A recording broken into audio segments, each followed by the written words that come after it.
ऐ नबी जी हो करम की एक नज़र हम पर। तो आज हम लोग बात करेंगे शौहर के हकूक़ के ऊपर। खाविंद और बीवी वाला ये जो रिश्ता है, ये वाहिद ऐसा रिश्ता है जो अल्लाह ने इंसान के ऊपर डिपेंडेंट कर दिया।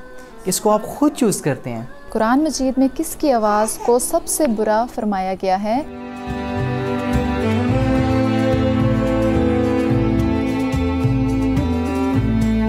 ऐ नबी जी,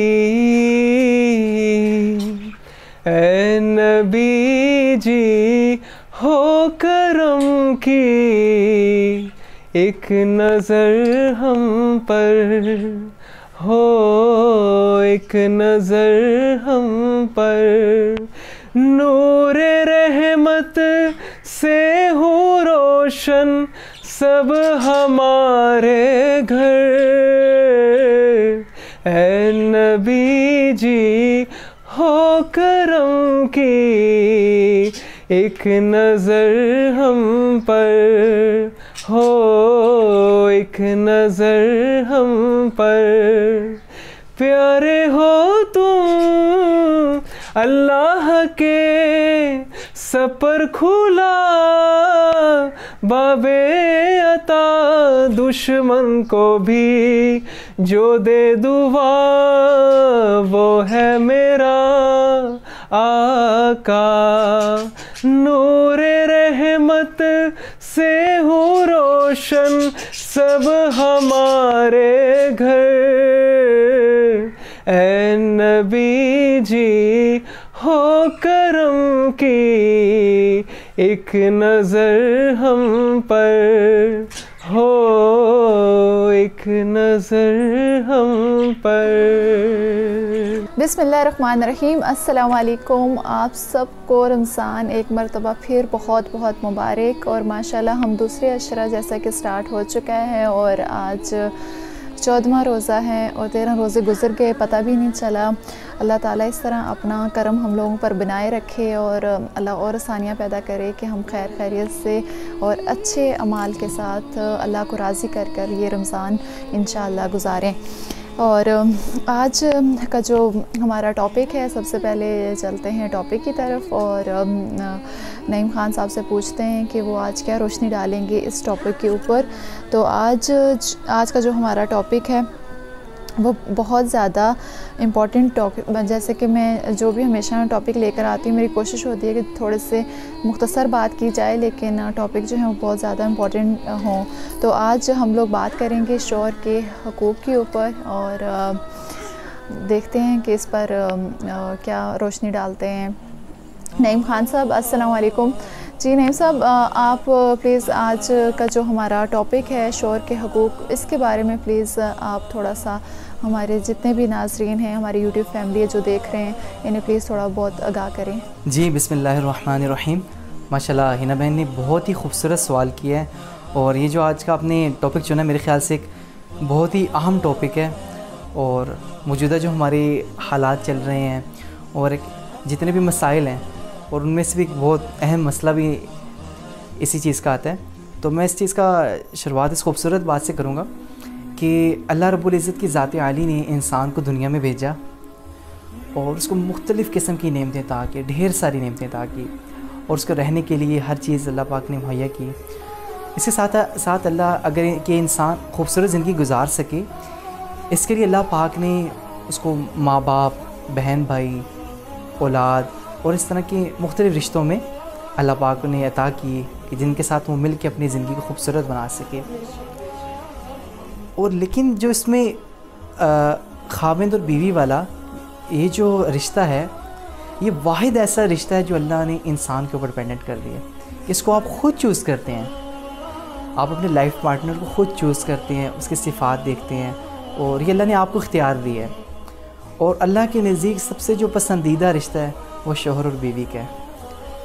तो खावन जो है तो इस रिश्ते के बहुत अहम किरदार होता है और ये दरअसल दो अज़ा के दरमियान कॉन्ट्रैक्ट का नाम होता है निकाह, कि जिससे आप कॉन्ट्रैक्ट कर लेते हैं कि इन सिफ़ात के साथ आप एक दूसरे के साथ सारी ज़िंदगी गुजारेंगे।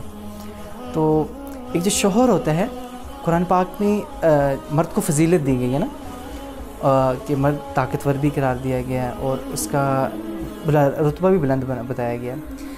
लेकिन जो उसका कवि होने का एक बताया गया अल्लाह ने कलाम पाक में, उसका हरगिज़ मतलब ये नहीं है कि आप अगर ताकत रखते हैं तो आप जो औरत है उस पर जुल्म करें, उसको मारें पीटें या उस पर किसी किस्म का जबर करें, बल्कि इसका मर्द का ताकतवर होने का जो मानी है वो ये है कि जो मर्द है वो उसके मुहाफ़िज़ हैं, अपनी बीवी के मुहाफ़िज़ है, और उसकी ज़रूरियात का ख्याल रखना, उसकी ख्वाहिशों का ख्याल रखना, जितनी भी जायज़ उसकी ख्वाहिशात हैं उसको पूरा करना और उसकी पसंद के मुताबिक इसकी ज़िंदगी गुजारना।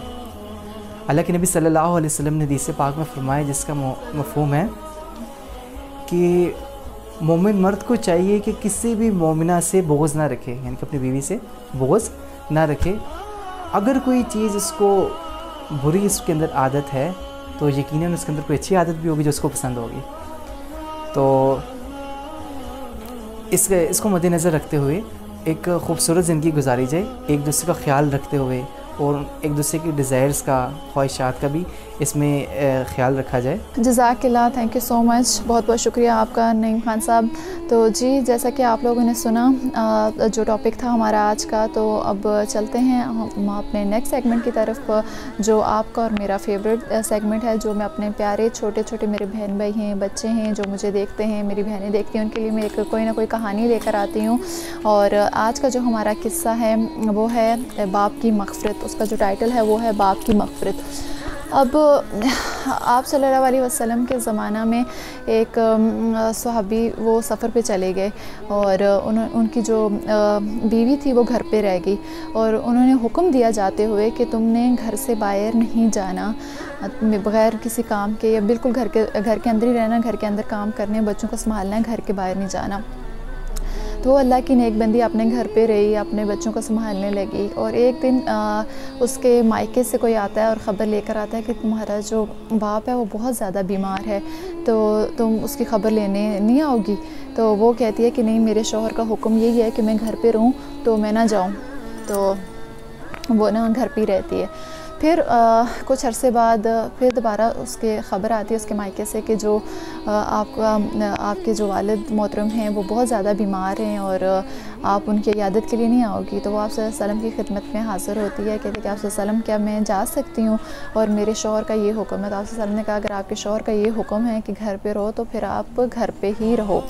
तो वो घर पे ही रहती है। फिर कुछ अरसे बाद उसको ख़बर आती है कि उसके बाप की वो वफ़ात पा चुका है उसका बाप। तो वो फिर भी सब्र करती है और घर पे ही रहती है, कहीं नहीं जाती, वो अपने बच्चों की देखभाल करती है। और अल्लाह पाक उसको इतना सब्र देता है कि वो अपने शौहर के जो हुक्म की पैरवी करती है और घर से बाहर नहीं निकलती। तो कुछ दिनों के बाद वो आप सल्लम की तरफ से पैगाम आता है कि अल्लाह पाक ने तुम्हारे जो वालिद मोहतरम थी उनकी बख्शिश फरमा दी तुम्हारे सब्र की वजह से, कि तुमने सब्र किया और अपने शौहर के जो हुक्म था उसकी पैरवी की।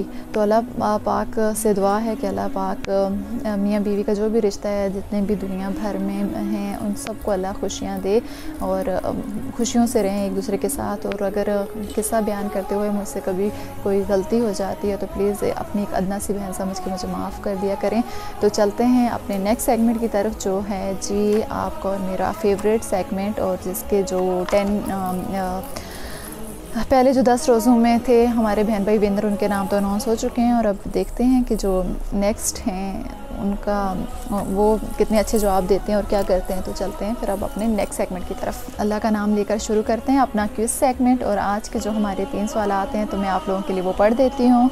आज का जो हमारा पहला सवाल है वो ये है कि कुरान मजीद में किसकी आवाज़ को सबसे बुरा फरमाया गया है। कुरान मजीद में किसकी आवाज़ को सबसे नापसंद या बुरा फरमाया गया है। और इसके बाद हमारा दूसरा सवाल है, सबसे पहले सुबहान अल्लाह किसने कहा था। सबसे पहले सुबहान अल्लाह किसने कहा था। और हमारा तीसरा और इस सेगमेंट का जो लास्ट वो है सवाल है वो ये है कि सबसे पहले खाना काबा का तवाफ़ किसने किया था। तो सबसे पहले खाना काबा का तवाफ़ किसने किया है। सॉरी। तो ये हमारे आज के 3 सवालात थे। तो आई होप कि आप लोगों को आज की ट्रांसमिशन अच्छी लगी होगी।